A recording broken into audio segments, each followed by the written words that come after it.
Halo teman-temanku semuanya dimanapun kalian berada, semoga teman-teman selalu dalam keadaan yang sehat dan selalu dimudahkan dalam mencari rejeki. Berjumpa lagi dengan channel Ruang Imajinasi, channel yang berisikan tentang konten cerita romantis yang diberi latar belakang berupa video pemandangan alam. Pada kali ini di hari Jumat tanggal 11 April tahun 2025, saya menghadirkan sebuah kisah antara seorang pemuda yang bernama Andik dengan seorang wanita paruh baya.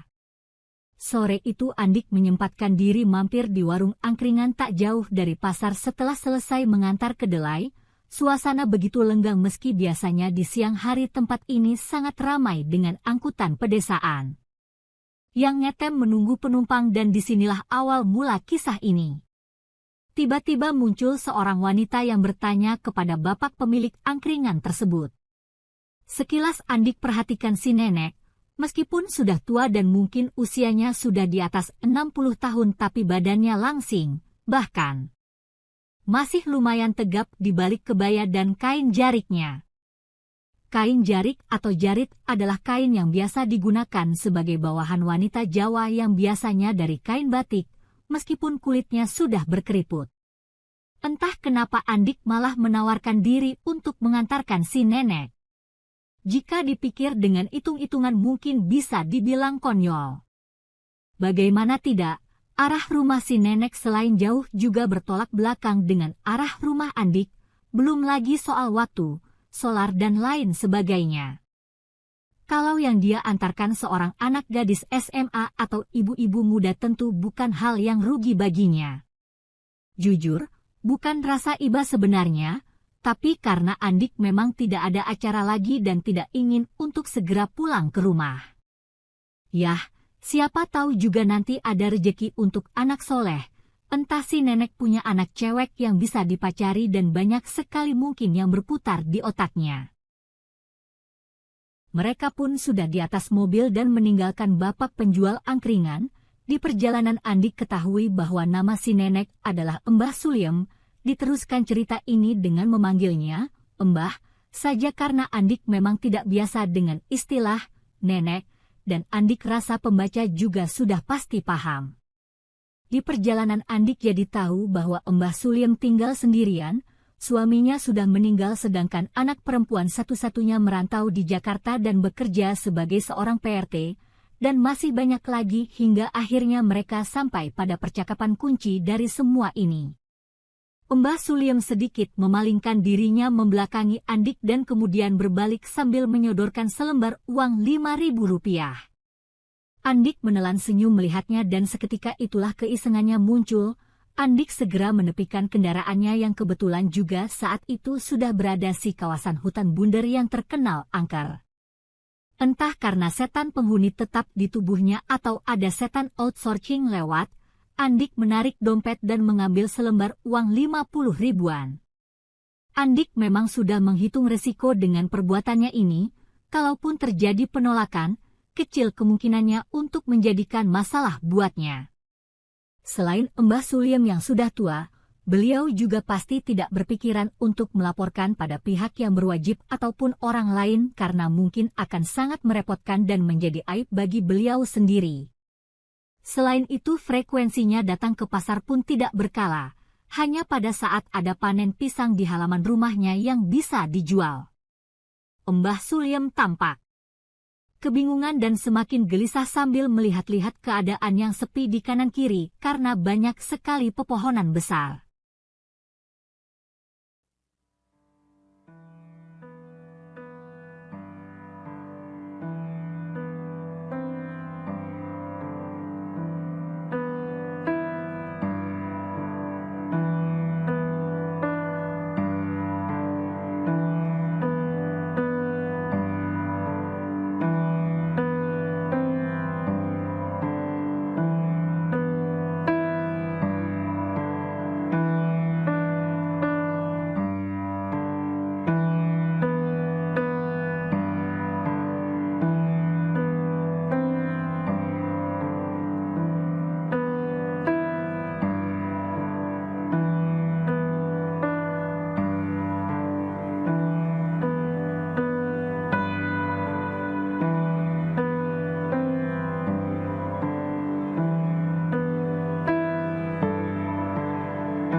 Setelah tangannya sudah mulai akrab, Andik pun kembali memegang setir dan menginjak pedal gas dan melanjutkan perjalanan ke rumah Mbah Suliem.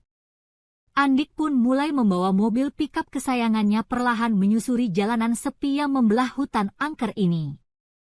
Ingin rasanya Andik berhenti dan mengajak Mbah Suliem untuk melakukan hal yang lebih lagi, namun berbagai pertimbangan membuatnya mengurungkan niat dan mencoba untuk menghayati semua ini. Andik mulai merajuk seiring dengan akal sehatnya yang mulai hilang. Mbah Suliem tak bergeming, hanya menatap kemudian kembali menatap ke arah depan sambil sesekali menjalankan tangannya dengan ogah-ogahan. Tak terasa hingga mereka pun keluar dari area hutan bundar dan sudah tampak 1-2 rumah penduduk di kanan kiri jalan. Kepala Andik semakin pening, keinginan yang sudah diubun-ubun ditambah tangan Mbah Suliem yang berhenti. Kali ini Andik mencoba bersabar dan mengontrol emosinya, selain detak jantung dan keinginan yang dia coba kendalikan. Andik tepikan pikapnya dan berbenah kembali sambil ia lihat wajah Mbah Suliem yang menunjukkan perasaan lega. Mungkin dalam pikirannya, tugas dan amanat yang sudah diembannya selesai, tapi itu tidak berlaku buat Andik. Setelah mesin ia matikan, ia buka laci dashboard dan mengambil tas pinggang tempat biasa menyimpan uang hasil penjualan, lalu dia ambil 2 bundel uang pecahan senilai 200.000. Saat Andik mengambil 2 bundelan uang itu, Andik memang sengaja memperlihatkan bundelan-bundelan uang lainnya di depan Mbah Suliem. Kali ini Andik sudah pasrah dan ia rasa memang tidak ada yang perlu diperdebatkan, apalagi setelah ia lihat Auroji sudah menunjukkan jam 9 malam. Yang pasti setelah Andik mulai menjalankan kembali pikap kesayangannya, Mbah Suliem masih saja menggenggam uang itu. Tak berapa saat mereka sudah tiba di daerah Gedang Sari, namun rumah Mbah Suliem ternyata masih masuk jauh dari jalanan aspal. Sekilas mereka melewati persawahan dan perkebunan dan akhirnya sampai di depan rumahnya. Meskipun jauh di dalam kampung, rumah Mbah Suliem tergolong masih lumayan layak meski bangunannya semi permanen.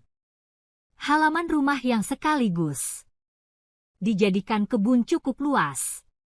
Setelah dibukakan pintu dan Andik dipersilahkan masuk, Mbah Suliem izin untuk membersihkan diri di belakang, dan tak beberapa saat setelah Andik duduk di kursi ruang tamunya, 1-2 orang tetangga mulai datang ke rumah Mbah Suliem. Para tetangga menanyakan keberadaan dan keadaan Mbah Suliem kepada Andik karena mereka terkejut ada kendaraan roda 4 yang datang dan parkir di rumah Mbah Suliem. Tak biasanya ada kendaraan yang datang ke desa, apalagi parkir di halaman rumah Mbah Suliem. Andik sedikit lega karena kedatangan mereka hanyalah untuk tahu keadaan Mbah Suliem. Andik kemudian menjelaskan bagaimana ceritanya hingga dia bisa datang ke rumah Mbah Suliem. Apalagi tak selang berapa lama, Mbah Suliem datang dan menjelaskan hal yang sama.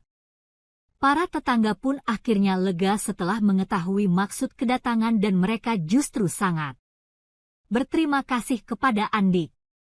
Mbah Suliem juga menjelaskan pada para tetangga bahwa Andik sudah berbaik hati menolongnya dan diperkenankan untuk menginap karena sudah larut malam. Mbah Suliem merasa iba jika Andik harus pulang saat itu juga. Para tetangga ternyata punya pikiran yang sama, apalagi saat itu Andik memang berusaha untuk bertutur kata dan bersikap sesopan mungkin kepada mereka, meski soal identitas memang Andik memilih untuk berbohong. Toh Mbah Suliem sudah tua. Mungkin mereka pikir jika pemuda seganteng dan sopan dan baik hati sepertinya pasti tidak akan punya niat macam-macam.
Setelah puas berbincang dan beramah tamah, para tetangga pun pamit dan mempersilahkan Andik untuk beristirahat. Setelah mengantar para tetangga sampai luar rumah, Andik bergegas masuk kembali ke dalam mobil untuk mengambil perlengkapan. Perlengkapan yang memang sengaja ia simpan dalam box P3K yang tadinya berfungsi sebagai pertolongan pertama pada kecelakaan. Setelah ia ambil, Andik kunci pintu dan segera kembali ke dalam rumah.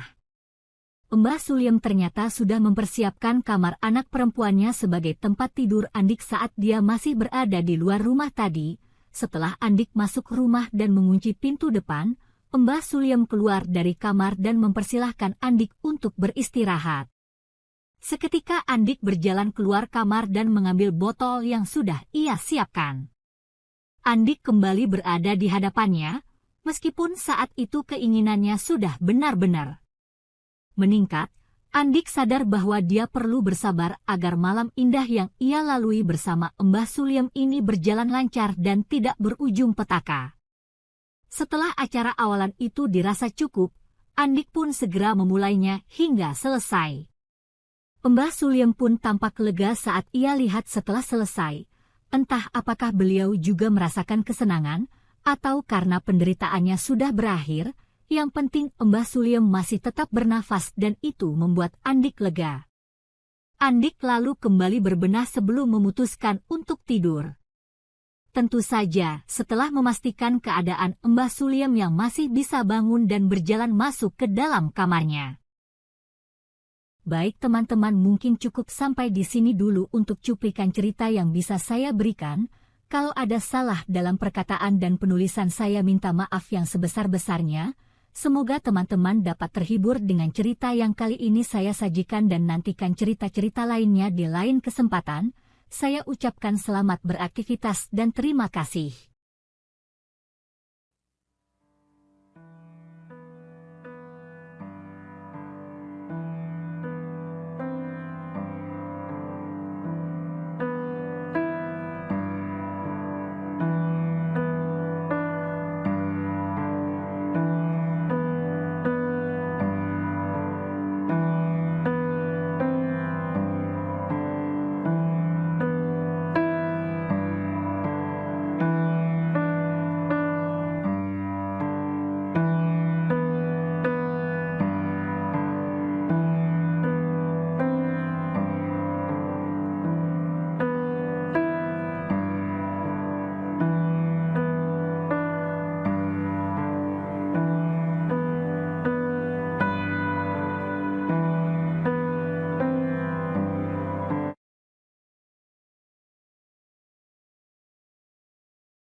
Halo teman-temanku semuanya, dimanapun kalian berada, semoga teman-teman selalu dalam keadaan yang sehat dan selalu dimudahkan dalam mencari rezeki.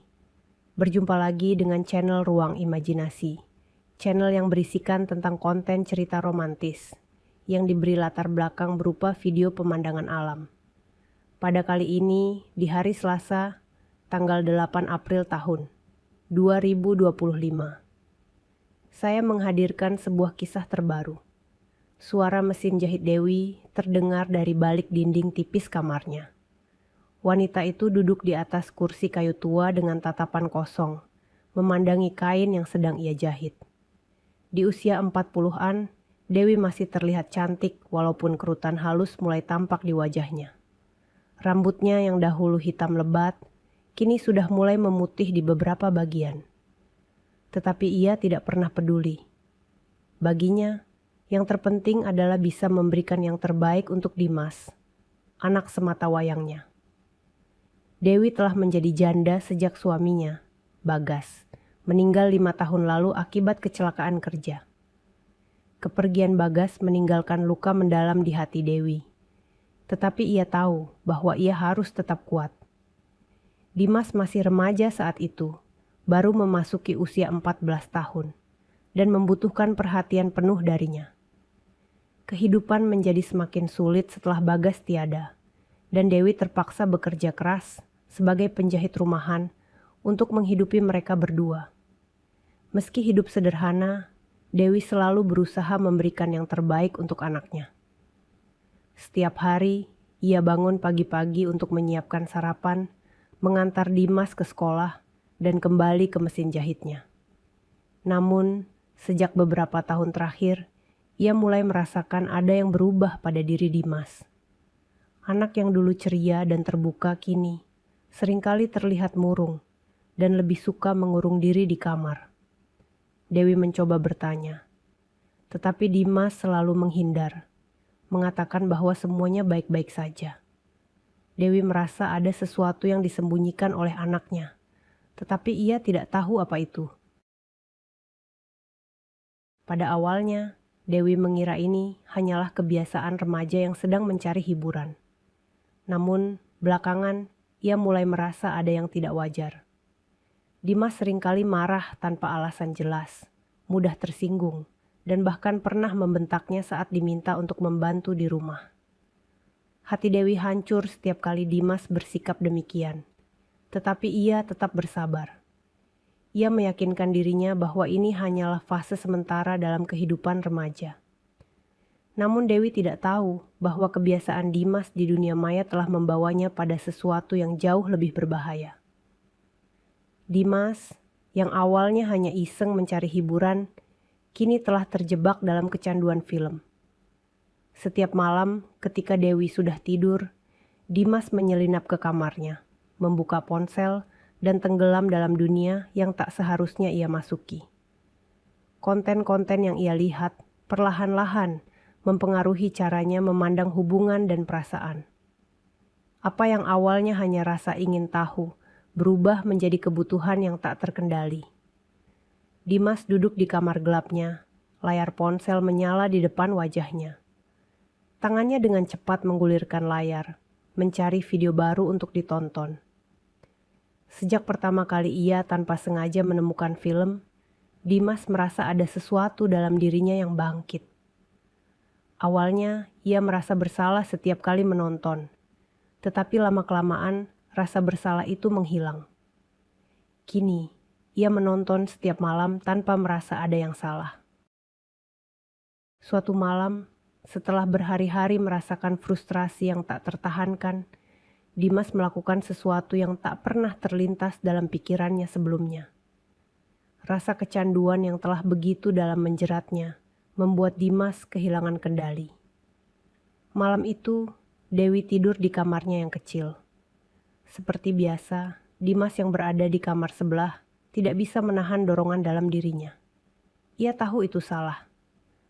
Setiap bagian dari akal sehatnya mengatakan bahwa apa yang ia pikirkan adalah sebuah dosa yang tak termaafkan.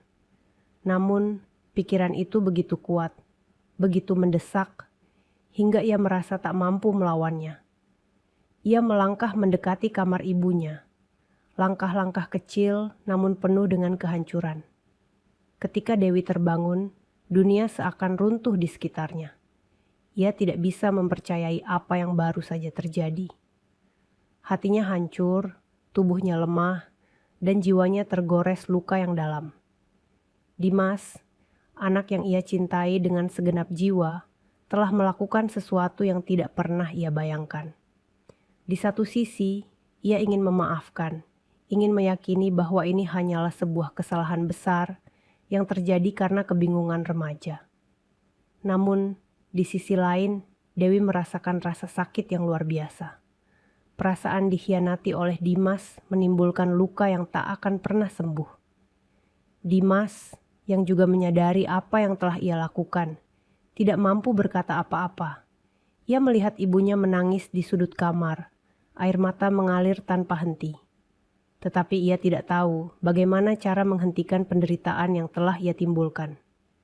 Ia tahu ini adalah akhir dari segalanya, tetapi ia tidak tahu bagaimana cara menebus kesalahan sebesar ini.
Dimas menyadari bahwa kehidupan ibunya kini penuh dengan penderitaan, dan semuanya adalah akibat dari perbuatannya. Setiap kali ia melihat ibunya menangis di sudut kamar atau mendengar tetangga berbicara buruk tentang mereka, hati Dimas terasa hancur berkeping-keping. Namun, ia tidak bisa mengubah apa yang sudah terjadi. Waktu tak bisa diputar kembali, dan kesalahan itu tak bisa dihapus begitu saja. Dewi semakin terpuruk, kehamilannya semakin besar, dan cemoohan dari masyarakat semakin tajam. Ia merasa terjebak dalam lingkaran penderitaan yang tak berujung. Setiap malam, ia menangis di atas sajadah, memohon pada Tuhan agar diberikan kekuatan untuk menghadapi semua ini. Pada akhirnya, Dewi merasa bahwa satu-satunya cara untuk menyelamatkan dirinya dan Dimas adalah dengan melaporkan kejadian tersebut kepada pihak berwenang. Dengan hati yang berat, Dewi mendatangi kantor polisi dan melaporkan apa yang telah terjadi. Ia tahu bahwa ini akan menghancurkan hidup Dimas, tetapi ia juga tahu bahwa kebenaran harus diungkapkan. Ketika polisi datang untuk menangkap Dimas, suasana di desa semakin memanas. Tetangga-tetangga yang selama ini hanya berbisik-bisik di belakang kini terang-terangan mencemooh Dewi dan anaknya. Mereka menyalahkan Dewi, mengatakan bahwa ia adalah ibu yang gagal karena tidak bisa mendidik anaknya dengan baik. Setiap pagi, Dewi terbangun dengan rasa berat di hatinya. Kehidupan yang sudah sulit sebelum tragedi ini, kini menjadi semakin tak tertahankan. Dewi tak hanya kehilangan anaknya secara fisik, tetapi juga secara emosional. Rasa malu yang ia rasakan setiap kali berjalan keluar rumah semakin berat. Tatapan sinis dan bisikan-bisikan tajam dari tetangga menjadi bagian dari rutinitasnya. Sebagai seorang ibu, ia seolah-olah telah gagal menjaga anaknya dari jalan yang salah. Namun, di balik semua itu, Dewi tahu bahwa ia harus bangkit. Ia tidak bisa membiarkan dirinya tenggelam dalam keputusasaan. Untuk itu, Dewi memutuskan untuk mulai berkonsultasi dengan seorang ustadz di desanya. Setiap kali ia merasa tidak sanggup lagi menahan beban ini, Dewi mencari kekuatan dalam doa dan nasihat dari sang ustadz. Dengan lembut, ustadz tersebut mengingatkan Dewi bahwa Tuhan selalu memberikan ujian kepada hambanya. Dan meskipun ujian itu sangat berat, selalu ada jalan untuk menemukan kedamaian. Perkataan ustadz itu menancap dalam hati Dewi.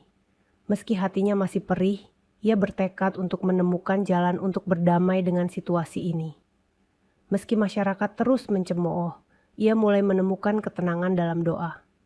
Dan perlahan-lahan, Dewi mulai membuka hatinya untuk memaafkan Dimas. Meski itu tidak mudah. Di dalam penjara, Dimas mulai berusaha untuk memperbaiki dirinya. Ia mulai rajin mengikuti kajian agama yang diadakan di penjara, belajar tentang pentingnya taubat dan pengampunan. Setiap hari, ia mencoba berdoa dan meminta pengampunan dari Tuhan atas kesalahan besar yang telah ia perbuat.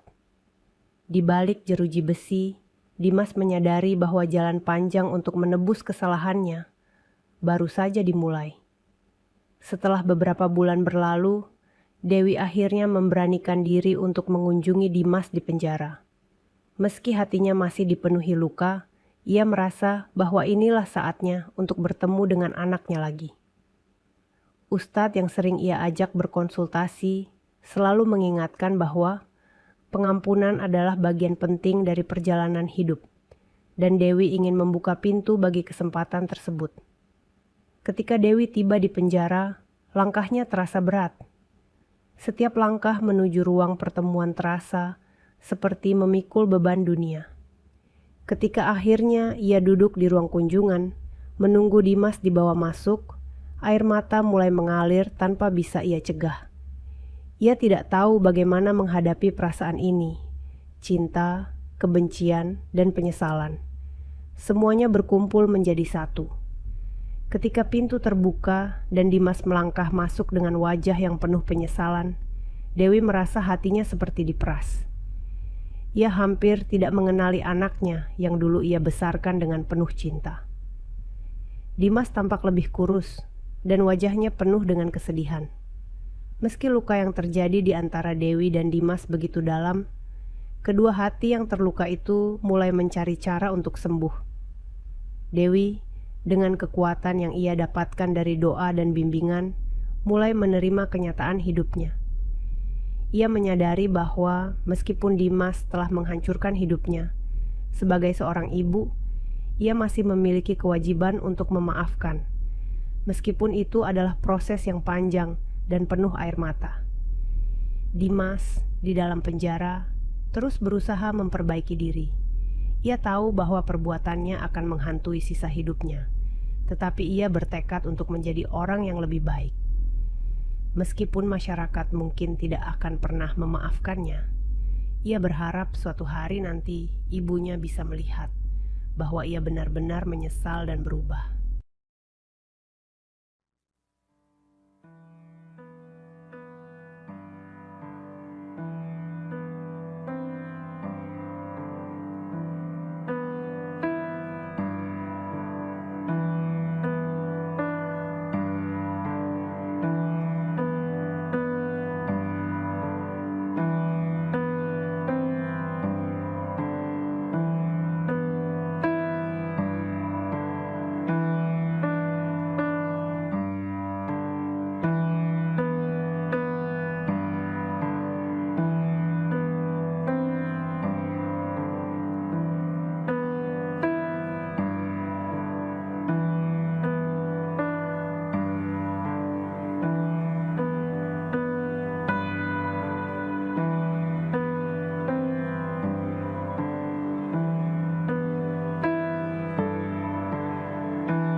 Baik teman-teman, mungkin cukup sampai di sini dulu untuk cuplikan cerita yang bisa saya berikan. Kalau ada salah perkataan maupun penulisan, saya minta maaf yang sebesar-besarnya.